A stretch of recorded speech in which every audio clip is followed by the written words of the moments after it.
Hi, it's T. Carlson, and it's movie time again.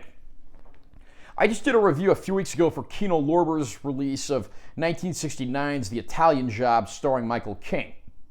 And now, a few months later, we have the remake on 4K in this Steelbook set. The remake came out in 2003, so it's celebrating its 20-year anniversary this year. This version of the film starring Mark Wahlberg, Charlize Theron, Edward Norton, and then co-starring the likes of Donald Sutherland, Seth Green, and Jason Statham. I'm going to unbox this release, share my opinions, and let you know what I think. So I got that nice artwork of the central cast together. That looks pretty nice. If I'm not mistaken, that was probably used on one of the posters of the movie. And then you got the title of the film on top of the backing card. There's our spine. Back of the backing card. That's actually printed very softly as far as the text goes, so that's kind of strange. And there's our description of the film and so forth.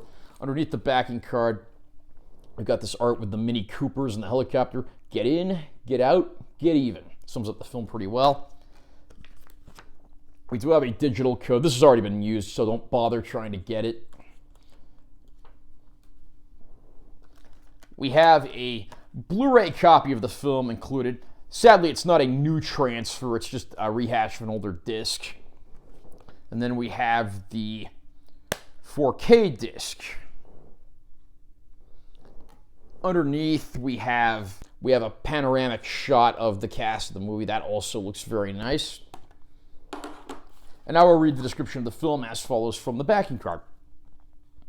Directed by F. Gary Gray, The Fate of the Furious, straight out of Compton, The Italian Job gets a stylish and non-stop high-octane upgrade in 4K Ultra HD with Dolby Vision and HDR10.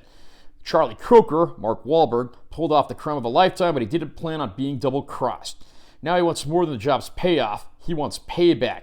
Along with an expert safe cracker, Charlize Theron, Coker and his team take off to re-steal the loot and end up in a pulse-pounding pedal-to-the-metal chase that careens up, down, above, and below the streets of Los Angeles.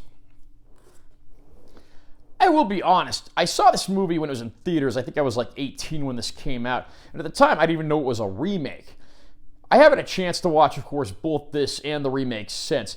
The film starring Michael Caine from back in 1969 is a very good classic caper that has a great driving sequence near the end. Although I will admit some of the stuff leading up to the climax does tend to drag a bit.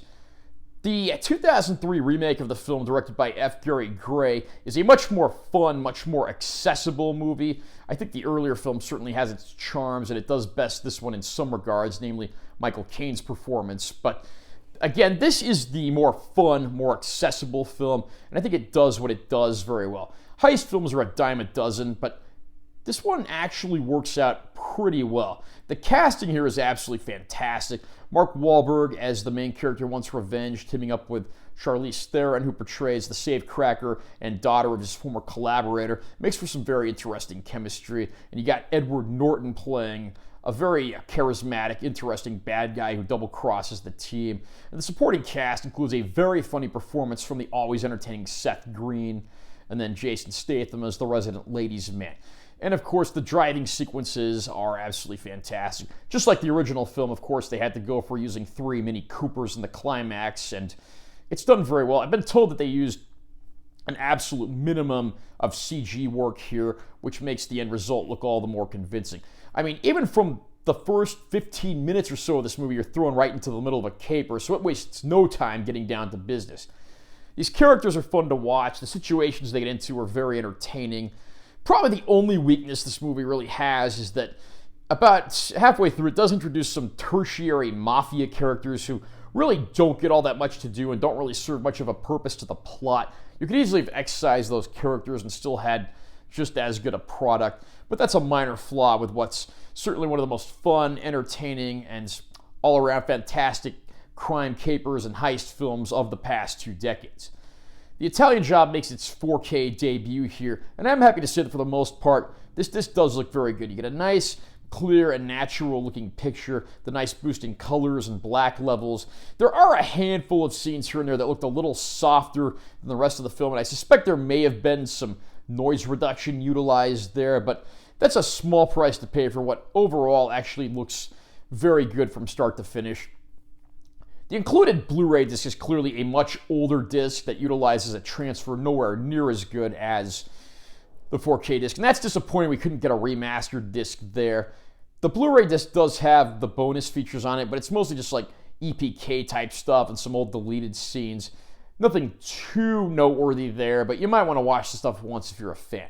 If you are a fan of the 2003 version of The Italian Job, I am happy to say that this is a pretty good release that does justice to the movie, and I don't think you'll be disappointed with what you see here if you're a fan. Are you a fan of The Italian Job? Do you think this is a great movie? What do you think's better, the 1969 version or the 2003 version? Personally, I like them both.